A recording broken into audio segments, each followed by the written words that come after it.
Bien, todos en Primera de Pedro, capítulo 4. El título del sermón de hoy es Dolor que vale la pena.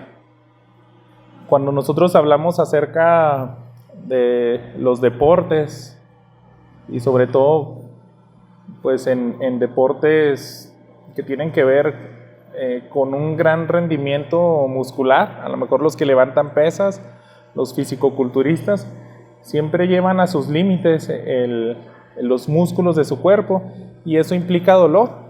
También en los deportes de contacto. En esta semana yo estaba viendo un video de Andy Ruiz, estaba entrenando para tratar, ¿no?, de volver a recuperar el campeonato. Por los que no lo ubican, pues un boxeador de peso completo, gordito, que fue el primer mexicano que ganó un título mundial. Lo perdió, pero está en esa búsqueda, ya se ve más flaco y estaba viendo con sus entrenadores, dicen frases como la siguiente. Uno de ellos dijo: cada momento de dolor es un momento que vale la pena. Y son frases, pues yo creo que muy trilladas, ¿no? Lo hemos escuchado a diferentes personas. Sin dolor no hay gloria y cosas por el estilo. Un deportista, hermanos, sobre todo pues que se dedica a deportes de contacto, como los boxeadores, saben que hasta en los entrenamientos tienen que padecer dolor con tal de ganar esa corona, ese cinturón, ese premio de que son el número uno de todo el mundo. Y también, hermanos, estaba viendo hace ya varios días, recordé de este es un atleta canadiense, sale en las revistas de Men's Health, se llama George St. Pierre, y él es artista marcial, fue campeón en la UFC por bastante tiempo, y le estaban haciendo una pregunta de cómo se gastó su primer $1,000,000, y empezó a decir, no, es de los atletas que he visto que lo gastó sabiamente, su primer $1,000,000, pero durante todo lo que él estaba explicando, me compré esto, otro. Hubo una cosa que compró que me llamó mucho la atención. Él dijo lo siguiente: es bien difícil llegar a ser campeón, pero es más difícil mantenerte ahí, en el primer lugar. Eso es bien, a mí se me hace más difícil. Entonces, de las cosas que más he invertido yo de mi $1,000,000 es en mi propio cuerpo. Entonces se ha pagado cursos por todo el mundo para aprender más artes marciales y con otros maestros expertos en otras disciplinas, porque pues así es la UFC de artes marciales mixtas. Pero él compró algo que me llamó la atención. Dice: yo gasté $20,000 nada más en un jacuzzi y en un baño de hielo. Y lo compré porque eso va a servir para que me recupere más rápido de mis sesiones, que son muy intensas, son muy fuertes mis entrenamientos, son muy duros. Pues siempre hay dolor, hasta en los entrenamientos. No sé si usted ha visto videos, pero se dejan pegar en el abdomen. De repente, pues si no pudieran esquivar un golpe, pues hasta ellos pueden terminar noqueados. Entonces, $20,000, pues es más o menos a lo mejor $400,000 solamente en un par de baños donde es agua caliente y agua bien fría de hielos, para que se recupere su cuerpo. Entonces, hermanos, obviamente un atleta que ya está en esos niveles sabe que el dolor es implícito, ya lo ve como parte de su rutina de entrenamiento. O sea, sin dolor no hay gloria, sin dolor él puede perder el campeonato. Entonces es algo que ellos ya lo tienen, yo creo que en automático. Es siempre que vemos a cualquier boxeador que ha llegado a disciplinarse bastante, o los atletas olímpicos, tienen de una manera, yo creo, muy consciente, muy presente, que hay dolor a través de obtener esa corona tan preciada, ¿verdad? El oro. Y este día, hermanos, yo quiero que nosotros estemos conscientes de lo siguiente: el creyente también tenemos que estar conscientes de que hay dolor por seguir a Cristo. Es algo que no podemos separar. Nosotros vamos por una corona más gloriosa y nosotros lo escuchamos de nuestro Señor Jesucristo. Si nosotros vamos a Mateo capítulo 5, esas famosas palabras del Sermón del Monte, leemos lo siguiente, los versículos 11 y 12. Bienaventurados serán cuando los insulten y persigan y digan todo género de mal contra ustedes falsamente por causa de mí.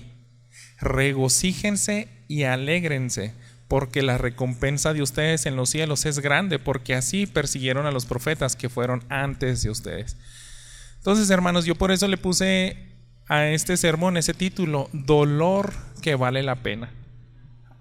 Y desde ese entonces pues queremos descartar que hay dolor a raíz de nuestro pecado, hay dolor que cualquiera, incluso no siendo hijo de Dios, no siendo creyente, va a padecer.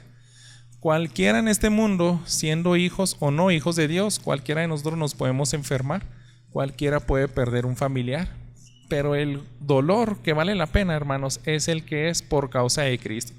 Y yo quiero que veamos dos cosas en este día. Primero es que debemos de tener una actitud de gozo ante el sufrimiento. Ya que es inevitable, tenemos que aprender a gozarnos. Y también tenemos que tener muy presentes, hermanos, de que hay una realidad de rendición de cuentas. Esas dos cosas, si estuvieran constantemente en nuestra mente, vamos a agradecer incluso a Dios por esos momentos difíciles de nuestra vida. Déjenme darle una lectura a los versículos 12 hasta el final, antes de empezar este pasaje de lleno. Dice: amados, no se sorprendan del fuego de prueba que en medio de ustedes ha venido para probarlos, como si alguna cosa extraña les estuviera aconteciendo. Antes bien, en la medida en que comparten los padecimientos de Cristo, regocíjense, para que también en la revelación de su gloria se regocijen con gran alegría. Si ustedes son insultados por el nombre de Cristo, dichosos son, pues el Espíritu de gloria y de Dios reposa sobre ustedes. Ciertamente por ellos Él es blasfemado, pero por ustedes es glorificado. Que de ninguna manera sufra alguien de ustedes como asesino o ladrón o malhechor o por entrometido. Pero si alguien sufre como cristiano, que no se avergüence, sino que como tal glorifique a Dios. Porque es tiempo de que el juicio comience por la casa de Dios, y si comienza por nosotros primero, ¿cuál será el fin de los que no obedecen al Evangelio de Dios? Y si el justo con dificultad se salva, ¿qué será del impío y del pecador? Así que los que sufren conforme a la voluntad de Dios, encomienden sus almas al fiel Creador, haciendo al bien. Vamos a orar. Señor bendito, estamos delante de tu palabra y queremos que llenes nuestra mente, nuestro entendimiento, pero que también rebose nuestro corazón, Señor, de gratitud, porque tú nos enseñas grandes verdades para vivir plenamente en este mundo que es difícil, Padre. Es un mundo caído donde no podemos evitar el dolor, pero nosotros tenemos un dolor extra, Padre, por seguir a Cristo Jesús. Y ayúdanos, prepara a tu iglesia Peniel para que también estemos dispuestos a sufrir por Él. Te lo pido, Señor. Bendice tu palabra en Cristo Jesús. Amén. Bien, hermanos, lo primero, una actitud de gozo en el sufrimiento. Si nosotros recordamos, gracias, hermano. Si nosotros recordamos con el contexto de donde va la carta del apóstol Pedro, él escribe a creyentes que están en persecución, pero se quiere dirigir a ellos con palabras específicas. Si estás en tu posición de esposo, de esposa, simple ciudadano o de un siervo. Y en los capítulos anteriores vimos, tienes que aprender a padecer, a soportar injurias. Y hermanos, si esa es una realidad, necesitamos tenerla bien presente y no verlo como algo negativo, sino que esa es la invitación, una actitud de gozo ante el sufrimiento. Fíjense en los versículos 12 y 13, nos está hablando con el sentido como si fuera algo prohibido quejarse, como que el apóstol Pedro se esfuerza para decirle a la iglesia: no debe de caber en ustedes esa posibilidad de queja. Les leo nuevamente, dice: amados, no se sorprendan del fuego de prueba que en medio de ustedes ha venido para probarlos, como si alguna cosa extraña les estuviera aconteciendo. Antes bien, en la medida en que comparten los padecimientos de Cristo, regocíjense para que también en la revelación de su gloria se regocijen con gran alegría. Así que, hermanos, Él está hablando con creyentes, por eso se dirige en el versículo 12, amados, ustedes son mis hermanos en la fe. A ustedes son los que se les está dando este mensaje directamente del Espíritu Santo. Primero que nada, no deben de sorprenderse. ¿Por qué? Porque él inició su carta planteando ese tema, fue de los temas centrales. Si regresamos al capítulo 1, fíjense lo que dice el versículo 7. Para que la prueba de la fe de ustedes, más preciosa que el oro que perece, aunque probado por fuego, sea hallada que resulta en alabanza. Entonces, Él les dice, necesitan dar de gloria, honor en la revelación de Jesucristo. ¿Y eso cómo se hace? Con una fe pura. Y no se puede purificar si no hay fuego, si no hay pruebas. Desde que inicia la carta, el apóstol Pedro planteó eso como sus temas principales y los está repitiendo una y otra vez. Está llegando a las conclusiones y nuevamente está haciendo ese esfuerzo para que al terminar de leer esa carta se les quede bien grabada esa idea. En esta frase, hermanos, yo creo que también era una carga para el apóstol Pedro, porque seguramente ya habían hermanos desanimados. Se nos escribe en tiempo presente. Él está diciendo, no se sorprendan del fuego de prueba. Si es en tiempo presente, entonces el verbo es como si les estuviera diciendo, ya dejen de sorprenderse, ya dejen de verlo como algo anormal. Esto es tan normal que se va a presentar constantemente en sus vidas. Si ustedes aprenden a ver eso sin extrañarse, cuando padecen por Cristo, va a ser mucho más fácil, más ligero. Así que Él presenta una ley espiritual, hermanos. Es algo que debiéramos nosotros hacerlo, por así decirlo, es una regla espiritual. Me gusta, ¿no? En estas escuelas, los profes de química o física, cuando te explican una fórmula, si son muy buenos y la puedes aplicar a la vida diaria, ellos te dicen, si aplicas más de esto, vas a obtener esto. Si aquí ejecutas esto, vas a tener esto. Entonces, como una ley de causa y efecto. Y pudiéramos de aquí, hermanos, sacar una especie de fórmula espiritual que el apóstol Pedro les da a la iglesia. Fíjense en el versículo 13, si la pudiéramos convertir en una regla de vida diaria. Dice, antes bien, en la medida en que comparten los padecimientos de Cristo, regocíjense para que también en la revelación de su gloria se regocijen con gran alegría. Yo quise describirla de la siguiente manera, hermanos. A mayor sufrimiento por Cristo, mayor regocijo. Entre más sufras por Cristo, más debe de haber regocijo en ti. El apóstol Pedro no dijo resignación. Si estás sufriendo, si estás padeciendo por Cristo, pues sí, ponte a llorar, vete con Él y dile, pudiera ser varios, sabemos, pero él no les da esa orden. No es para que tú te resignes, sino al contrario, es para que tú te goces. Así que esa es nuestra ley espiritual, hermanos. Si la pudiéramos entender como aquella audiencia, es decir, cada vez que yo padezca por causa de Cristo, debiera estar más gozoso. Y ahí es donde es una paradoja increíble, ¿verdad? En la vida del creyente, nosotros podemos hacer que se extrañen las personas diciendo, híjole, ¿cómo es que aguantó tanto? ¿Cómo es que pudo soportar tanto? Estaba leyendo historias, ¿no? de misioneros. Gladys Aylward, una misionera que estuvo en China, habla que en una universidad donde empezó el comunismo ya a asesinar cristianos, en un solo día mataron a 200 jóvenes. Entonces ya desde antes ya los tenían sentenciados, tienen que negar su fe, y sin embargo ellos oraban todos los días, ¿vamos a negar a Cristo o no? Y la manera en que los mataron fue degollados. Entonces uno tras otro llegaban y le decían, ¿niegas a Jesús? ¿Niegas tu fe o te degollamos? Y en ese momento pues le cortaban la cabeza y todos estaban presentes. Entonces, uno tras otro, yo me imagino el número 200, el que estuvo al final, vio todo eso que le hicieron a sus hermanos. Entonces ellos aprendieron a padecer por Cristo.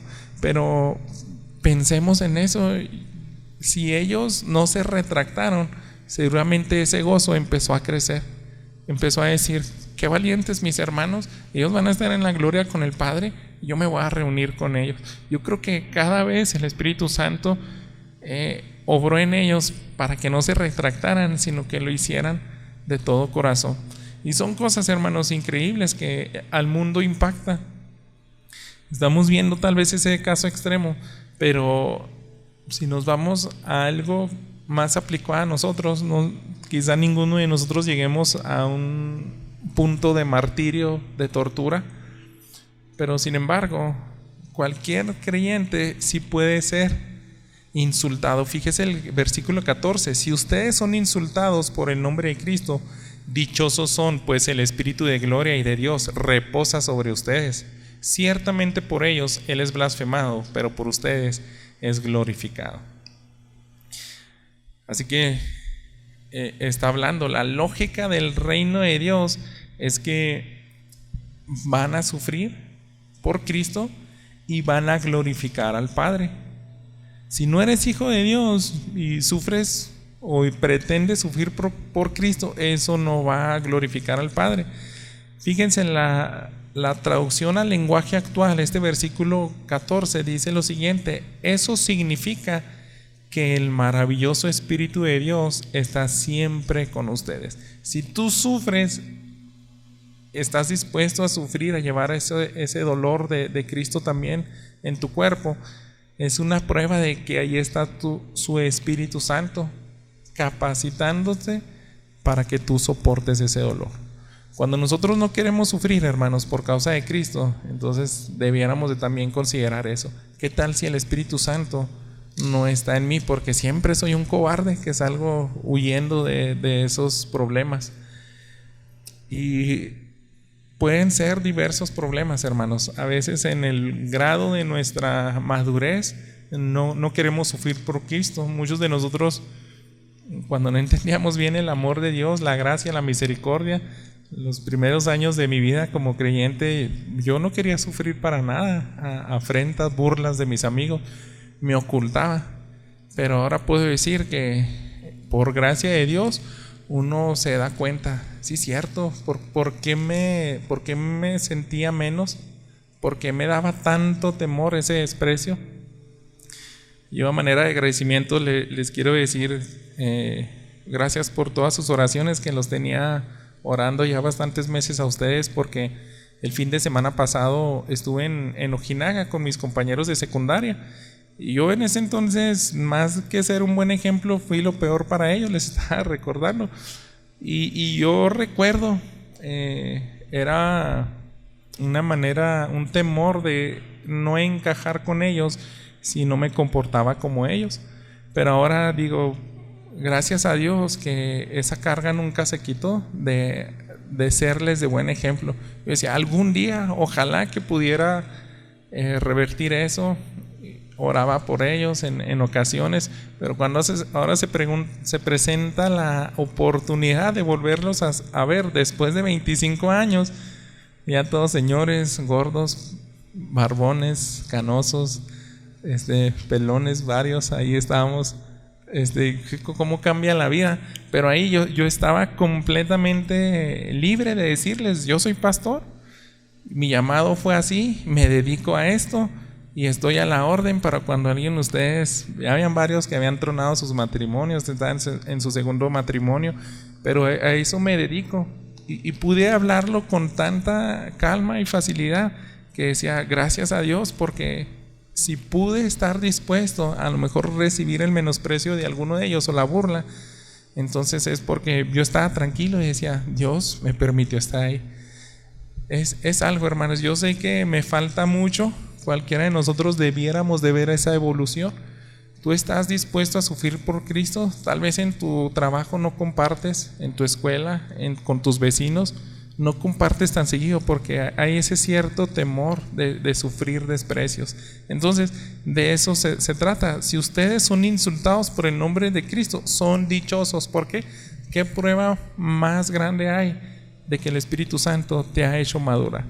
Te ha ayudado a no avergonzarte, sino todo lo contrario, como que hasta presumirlo. Y ahora ya ando viendo todavía los grupos de WhatsApp, alguien abrió un debate de qué opinan que en las películas de los niños ya sean besos hombres con hombres. Y pues ahí les mandé un audio, mi opinión, y son cosas que digo, antes yo no hacía para nada eso, pero les invito, hermanos, que podamos tratar de ver eso. Si en nuestra vida hay esa cierta evolución de que cada vez nos avergonzamos menos de Cristo y estamos dispuestos a padecer dolor, es una prueba de que el Espíritu Santo nos está llevando de la mano a padecer junto con Cristo. Ciertamente, dice también al final de este versículo, para ellos Él es blasfemia, pero para ustedes es todo lo contrario, hermanos. Es increíble cómo Dios cambia el sentir de cada creyente.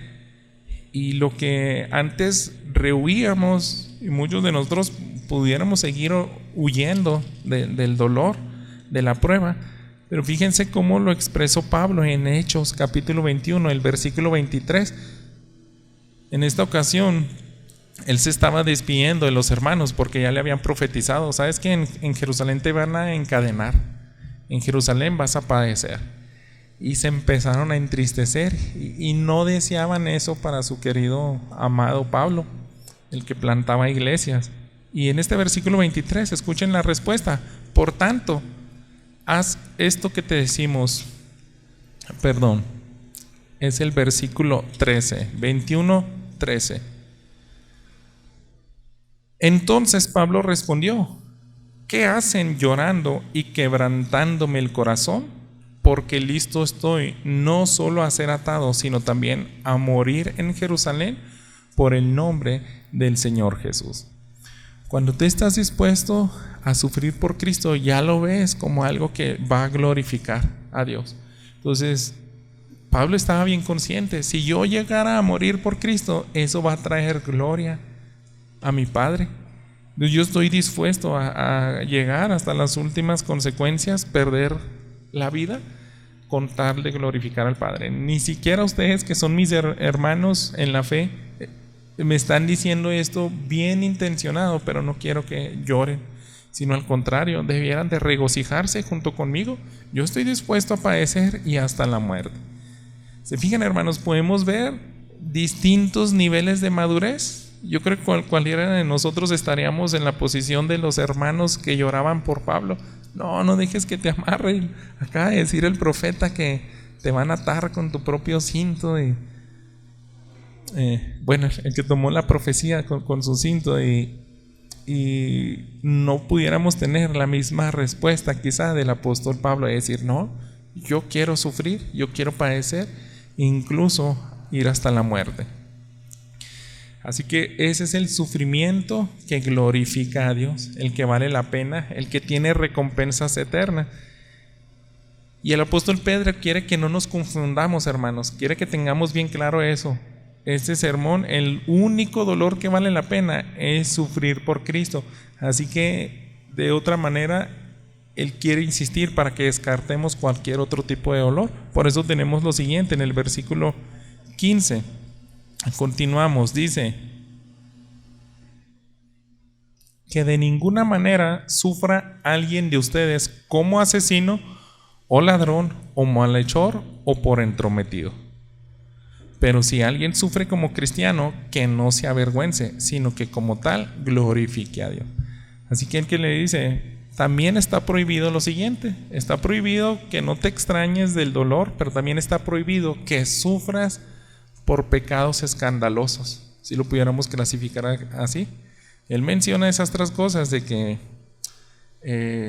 es algo que deshonraría a Dios, que tú estés padeciendo. Si entraras en esa categoría, porque está en la cárcel, pues es que robó, defraudó a tantas personas. Esta persona incluso llegó a asesinar a alguien o fue cómplice de asesinato. Entonces el apóstol Pedro dice, esto sería tan deshonroso para el evangelio. En ustedes no debe de caber esa posibilidad. Nuevamente se está dirigiendo en exclusiva a los creyentes. Desde el versículo 12 les dijo, amados, todo este mensaje sigue siendo para la iglesia de Dios. En ustedes no debe de caber la posibilidad ni siquiera de sufrir por entrometido. Varias traducciones, hermanos, nos hablan de eso. Es prohibido padecer por pecados escandalosos, pero también por entrometerse. En otras traducciones esto lo toma aparte. Si alguien sufre, puede sufrir por estos pecados tan graves, pero a lo mejor este es como el que nada más fui pasando, me detuve un rato ahí viendo la situación y por andar en el chisme también me llevó la policía, o sea, por entrometido. Hay un proverbio, Proverbios 26:17, no lo busque, pero el rey Salomón decía, el que se mete en chismes es exactamente igual como si agarras a un perro por las orejas. Me imagino un perro bravo, ¿no? Que si la raza no es tan noble, tan dócil, te puede dar unas mordidas. Entonces es meterte en una situación bien difícil. Un perro que no te conoce y que puede desconfiar de ti, rápidamente te va a tirar la mordida. Entonces no es nada sabio meterte en problemas de los demás. Eso dijo el rey Salomón. Y el apóstol Pedro también quiere que tengamos cuidado por eso. Dice, o por entrometido. Entonces, hermanos, tal vez tú digas, yo no hice eso, pero simplemente pasé ahí, me quedé viendo. Es como en el Salmo 1 que decíamos, aquel que no llega y se sienta en silla de escarnecedores. Si alguien nada más está pensando en hacer el mal y tú llegas y te pones a un lado de ellos, entonces ya corres peligro. Y el apóstol Pedro dice, no, ni siquiera por eso, no se les ocurra. Si ven una situación así, aléjense lo más pronto posible, porque quiera Dios o no, ustedes también pueden llevar un castigo por causa de pecado. Eso no va a glorificar para nada a Cristo. Sí, pero, sin embargo, él dice el contraste: si alguien sufre, si llegas a padecer por algo que valga la pena, no te avergüences. El apóstol Pedro, el mismo que está escribiendo estas palabras, él pasó por eso, hermanos. Él se avergonzó. En los evangelios vemos claramente esto, pero más específico en Marcos capítulo 14, casi todos registran esto al final en los evangelios, la negación de Pedro. Y solamente para leerles el versículo 68 de 6, estando Pedro abajo en el patio, llegó una de las sirvientas del sumo sacerdote. Al ver a Pedro calentándose, lo miró y dijo: tú también estabas con Jesús el Nazareno. Pero él lo negó, diciendo: ni sé ni entiendo de qué hablas. Entonces Pedro salió al portal y un gallo cantó. Conocemos eso, hermanos. El apóstol Pedro se avergonzó. Él sabe que en un tiempo su madurez no le daba para tanto. Él sí llegó a padecer injustamente, pero ahora con toda autoridad en su carta les dice: si tú sufres, pero ahora sufres por causa de Cristo, no te avergüences. Eso es un honor. Y nosotros también vemos ese contraste. Después de que Cristo muere, vayamos a Hechos capítulo 4.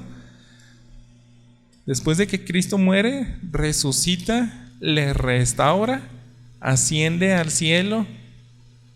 Y no solamente eso, sino les da la promesa del Espíritu Santo, y ya es derramado sobre ellos hasta que el Espíritu Santo inunda al apóstol Pedro.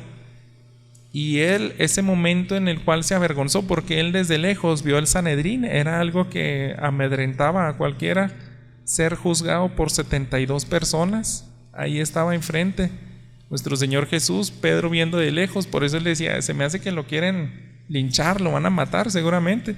Yo por eso mejor lo niego, si no voy a terminar igual que él. Yo me avergoncé de nuestro Señor Jesús, pero ahora está en la misma posición de Jesús, hermanos. Son el mismo Sanedrín. Eso es lo que lo componía, más de 70 personas. Le están interrogando: oye, ¿por qué estás predicando ¿Por qué estás sanando enfermos? ¿Con qué autoridad haces todas estas cosas? Y ahora el apóstol Pedro para nada se avergonzó. Fíjense lo que dice los versículos del 5 al 13 del capítulo 4. Sucedió que el día siguiente se reunieron en Jerusalén sus gobernantes, ancianos y escribas. Eso era el Sanedrín, hermano, las 70 personas.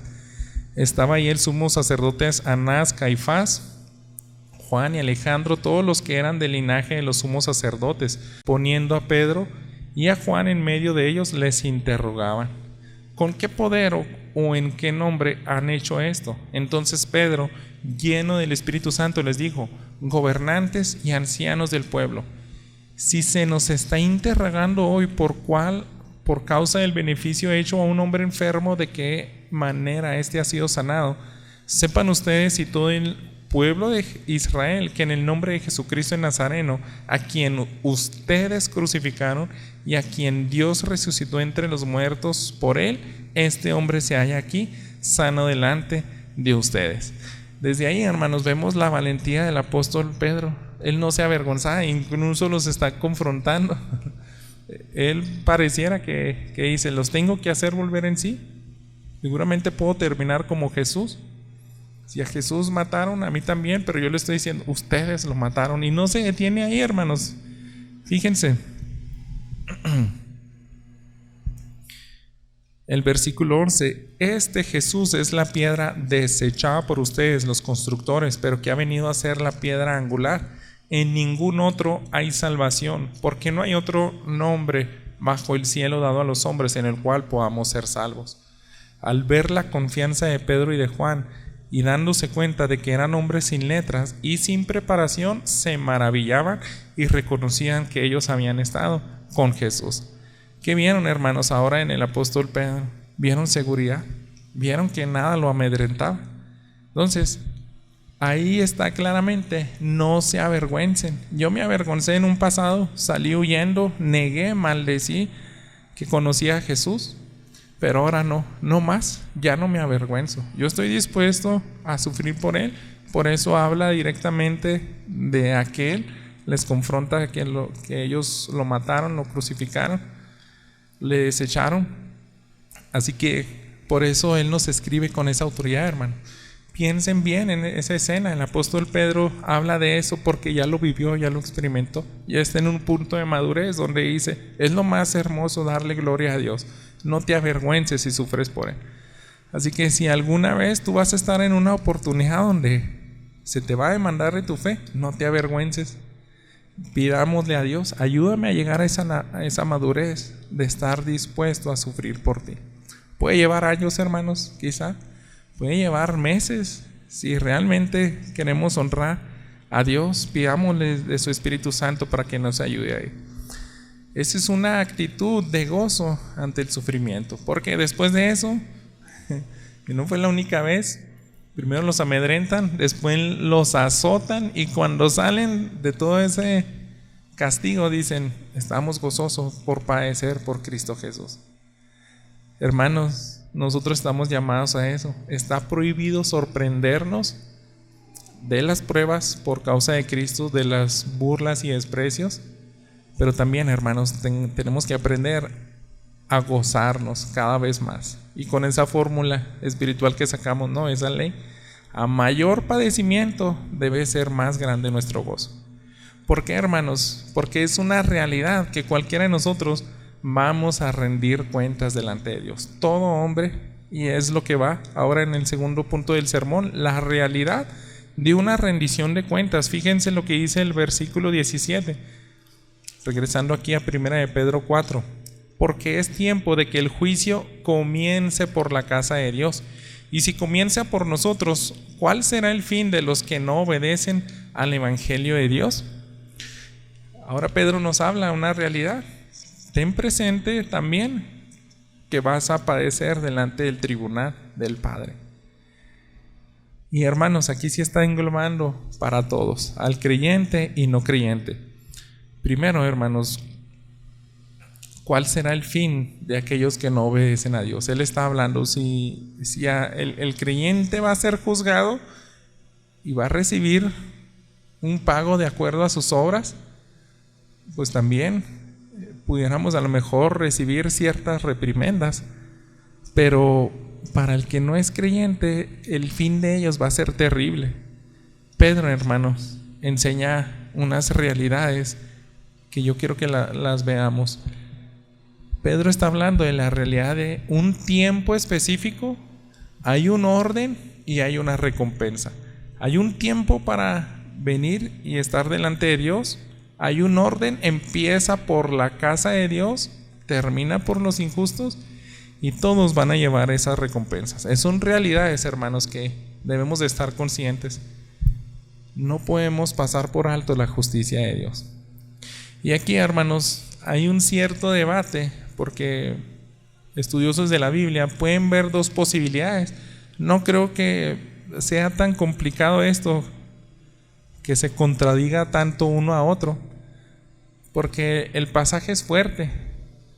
Y la clave es en que a qué se refería Pedro cuando dice este castigo, este juicio debe de empezar por la casa de Dios. Entonces esa palabra juicio puede causarnos temor, o a lo mejor no es algo tan drástico, y ahí es donde en la raíz del idioma original algunos piensan lo siguiente. Solamente les voy a mencionar dos teólogos. Hay uno que se llama Matthew Henry. Él está hablando que se cree que se refiere en específico a la sentencia del juicio. Te juzga, pero ya te sentenció.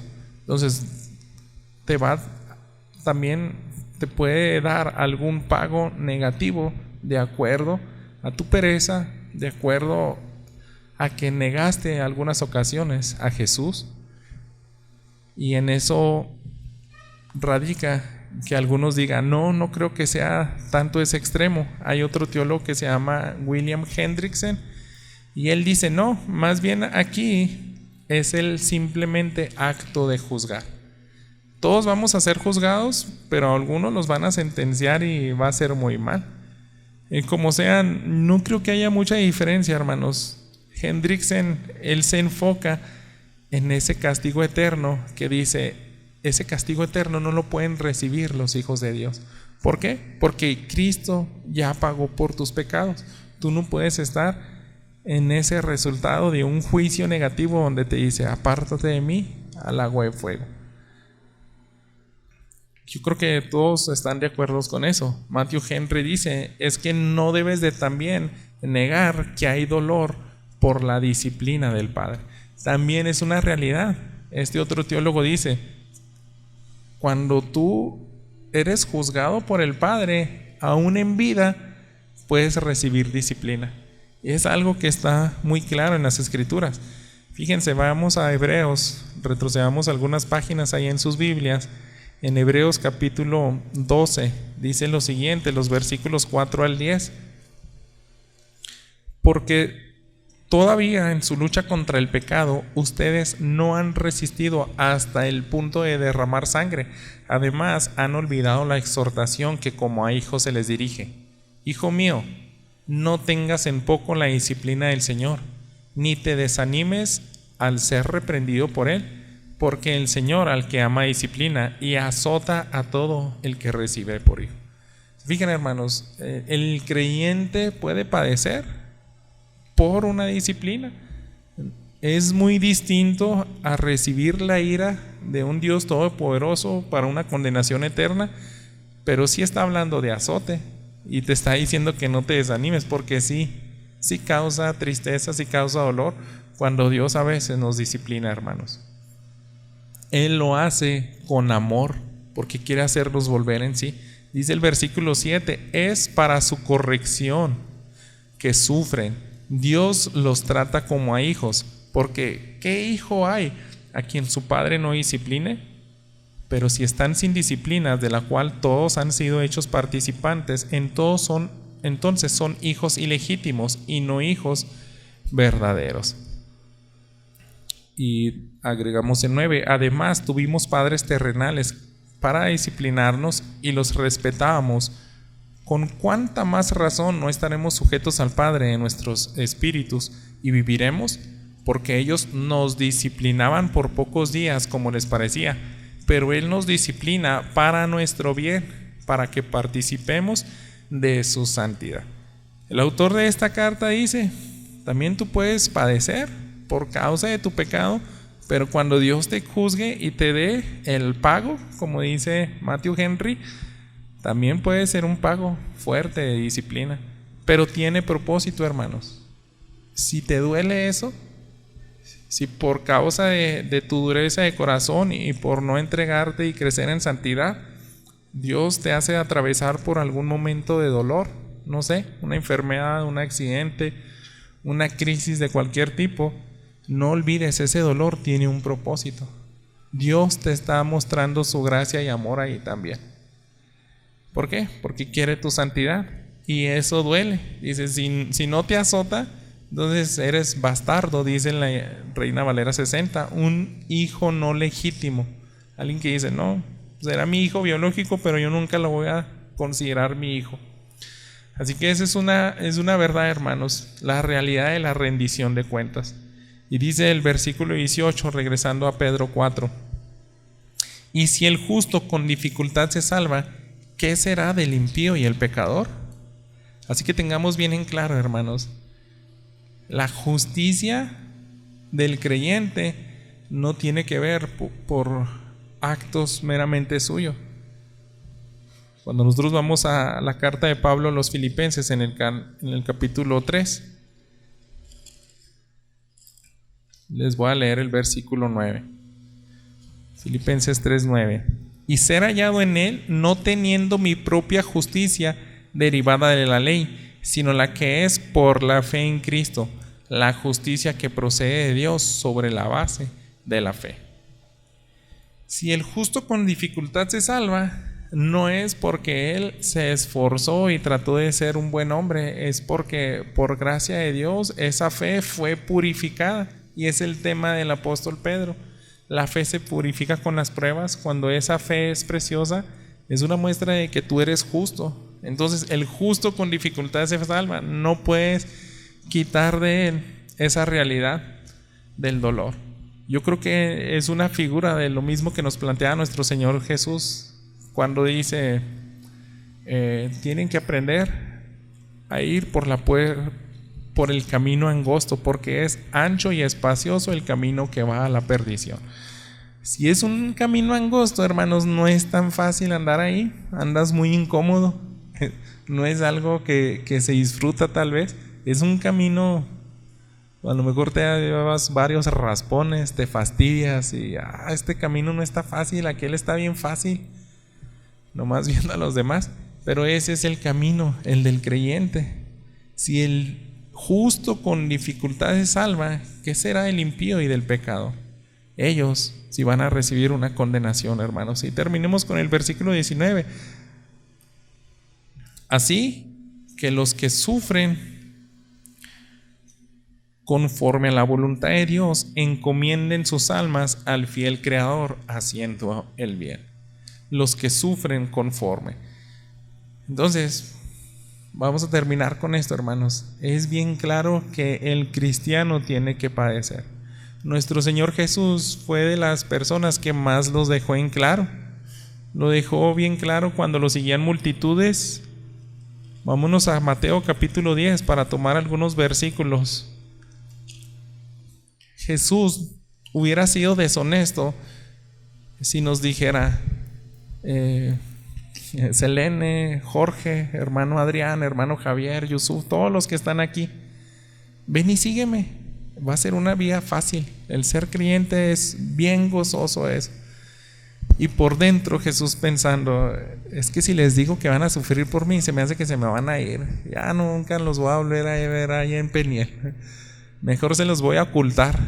Cuando llegue la prueba, a algunos les va a tocar más fuerte, a otros ojalá que perseveren. Pero ¿qué iba a hacer eso, hermanos? Eso sí iba a sorprenderlos. Caray, ¿por qué estoy sufriendo? Jesús me prometió puras cosas buenas. No, hermanos, es todo lo contrario. Jesús fue la persona que más nos habló con honestidad. Por eso quiero que leamos estos versículos de Mateo capítulo 10. Vamos a iniciar desde el 16. Fíjense, Miren, yo los envío como ovejas en medio de lobos. Por tanto, sean astutos como las serpientes e inocentes como las palomas. Pero cuídense de los hombres, porque los entregarán a los tribunales y los azotarán en sus sinagogas. Ve a ser discípulos, pero cuídate porque te pueden llegar a azotar. No les ocultó eso, hermanos. Avancemos al versículo 22. Dice: y serán odiados de todos por causa de mi nombre, pero el que persevere hasta el fin, ese será salvo. Versículo 28. No teman a los que matan el cuerpo, pero no pueden matar el alma. Más bien teman a aquel que puede hacer perecer tanto el alma como el cuerpo en el infierno. Vamos a terminar con los versículos 34 al 39 de ese capítulo. No piensen que vine a traer paz a la tierra. No vine a traer paz sino espada, porque vine a poner al hombre contra su padre, a la hija contra su madre, y a la nuera contra su suegra. Y los enemigos del hombre serán los de su misma casa. El que ama al padre o a madre más que a mí, no es digno de mí. Y el que ama al hijo o a la hija más que a mí, no es digno de mí. Y el que no toma su cruz y sigue en pos de mí, no es digno de mí. El que ha hallado su vida, la perderá. Y el que ha perdido su vida por mi causa, la hallará. Ese es el llamado del creyente, hermanos. Nosotros debiéramos tener bien presente eso. Se nos llamó a sufrir por causa de Cristo. Algunos en un grado distinto a los demás, en diferentes circunstancias. Algunos más a un rechazo mental, algunos a un dolor físico. Pero como sea, hermanos, tenemos que aprender a seguir el consejo del apóstol Pedro. Los que sufren conforme a la voluntad de Dios, encomienden sus almas al fiel Creador. Así que eso también nos recuerda, ¿verdad? Las palabras de Cristo Jesús es exactamente el mismo vocablo que usó en Lucas capítulo 23, en las últimas palabras de nuestro Señor Jesús. Cuando Él estaba crucificado, Él estaba padeciendo, Él estaba sufriendo, y dice el versículo 46: y Jesús, clamando a gran voz, dijo: Padre, en tus manos encomiendo mi espíritu. Habiendo dicho eso, expiró. Pedro le dice a la iglesia: sigue el mismo ejemplo de Jesús. Si ya es tan fuerte el dolor, si ya es tan fuerte ese padecimiento, ese desprecio, simplemente haz lo mismo que Jesús. Dile: es mi vida, te pertenece a ti. Simplemente me arrojo a tus manos, a tu bondad, a tu gracia y a tu misericordia. Haz conmigo lo que bien te parezca. Si este dolor todavía va a seguir extendiéndose, que si así sea. Si eso te va a glorificar, que así sea. Me arrojo en tus manos y tú lo vas a detener cuando quieras ese dolor. Tú me vas a llamar a la presencia cuando gustes. No hay mejor consejo que ese, hermanos, porque cualquiera de nosotros podemos padecer, y al mismo tiempo que encomendamos nuestras vidas a Dios, tenemos que hacer algo más. La Nueva Traducción Viviente dice: sigan haciendo lo correcto y encomienden su vida a Dios. Es ese sentir, va de la mano. Encomienda tu causa a Dios, tu vida, pero mientras sigas de pie, mientras tengas aliento, no pares de hacer el bien, no te desanimes. Sigue bendiciendo al que te maldice. Y más, hermanos, gózate, gózate. ¿Por qué, hermanos? Porque estos sufrimientos sí valen la pena. Si recuerdan, ¿no?, con que empezamos alusivo a esta predicación, cómo los atletas están bien conscientes del dolor que sus cuerpos físicos y a veces también mentales.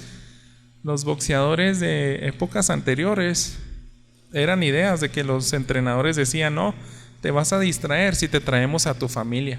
Vamos a alejarnos unos 3 meses al entrenamiento aislado, no veas a tus hijos ni a tu esposa. Entonces eran ideas que ya cambiaron ahora, pero es también un dolor mental. Y decían, todo con tal de no desviarme de ese premio. Voy a sufrir mentalmente, físicamente, pero va a valer la pena. Y quiero que terminemos en 1 Corintios capítulo 9. Esa misma figura, hermanos, el apóstol Pablo la entendió. Él sabía la realidad del sufrimiento a lo cual todos estamos llamados. Y no perdamos de vista el contexto de la carta de Pedro. Es un mensaje para ti. Si eres hijo, puedes padecer por ser buen hijo. Si eres esposo y tu esposa no te está honrando y te está haciendo la vida difícil, pero tú por causa de Cristo la sigues amando, es un sufrimiento que vale la pena. Si tú eres esposa y tu esposo no te está tratando bien, pero por causa de Cristo todavía te estás sometiendo a él, es un dolor que vale la pena. Escuchen al apóstol Pablo, 1 Corintios 9, versículo 24. ¿No saben que los que corren en el estadio, todos en verdad corren, pero solo uno obtiene el premio? Corran de tal modo que ganen, y todo el que compite en los juegos se abstiene de todo. Ellos lo hacen para recibir una corona corruptible, pero nosotros una incorruptible. Por tanto, yo de esta manera corro, no como si sin tener meta. De esta manera peleo, no como dando golpes al aire, sino que golpeo mi cuerpo y lo hago mi esclavo, no sea que habiendo predicado a otros, yo mismo sea descalificado. El apóstol Pablo, hermanos, tenía temor de ser descalificado, porque si no eres disciplinado, si no sigues las reglas de cierto deporte, si haces trampa, si quieres evitar el dolor, entonces no vas a llegar a esa meta, no vas a recibir el oro, que es la salvación. Es que Dios nos dé esas coronas y cuando estemos en su presencia viéndole cara a cara, se las regresemos y decirle, mira, esto es solamente por ti, por tu gracia. Tú purificaste mi fe. Cada vez que me mandaste esos días tan difíciles, pude ver que mi fe era transformada. Pude ver que realmente tu Espíritu Santo estaba en mí. Y te agradezco porque pude perseverar hasta el final. Oremos, hermanos. Señor bendito, gracias por tu palabra y en este día reconocemos que a veces no es grato hablar de esa realidad de que el creyente va a padecer. Pero ahora, Señor, queremos que quede bien grabado en nuestros corazones este mensaje para que ya no más nos sorprenda. Que ya no estemos sorprendidos, Señor, si estamos padeciendo por tratar de hacer tu voluntad. Conoces cada situación de mis hermanos, conoces el dolor. Ayúdanos a ser honestos, objetivos, porque a veces es un dolor que no te glorifica. Y cualquiera puede padecer eso, Señor. Pero ayúdanos a estar bien conscientes de que si hay un dolor que te honra y te glorifica y que es necesario, Padre. Y enséñanos a tener una actitud de gozo. Enséñanos, Padre, a realmente vivir como nos los pide tu palabra. Vemos que hay hombres que sí lo hicieron, Señor. Después de salir azotados, ellos estaban más gozosos. Nunca habían sentido un gozo tan increíble en sus vidas porque pudieron seguir los pasos de su maestro. Nosotros no hemos sufrido hasta la sangre, hasta combatir, como dicen los apóstoles. Pero si alguno de mis hermanos llegara a padecer así, dale esa fortaleza, Señor, y dale ese gozo que contagie a los demás y que te honre y te glorifique a ti. Gracias una vez más por tu palabra. Honramos y te adoramos, Padre, en Cristo Jesús. Amén.